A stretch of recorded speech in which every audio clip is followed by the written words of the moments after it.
Also, right now, people everywhere are making that last-minute run to the grocery store, grabbing everything they might need before we see all this snow.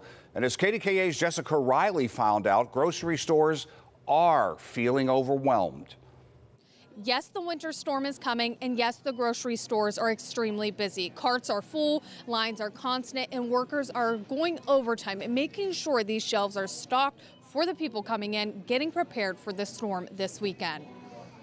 Cart after cart rolling in and out as people are in full snow prep mode.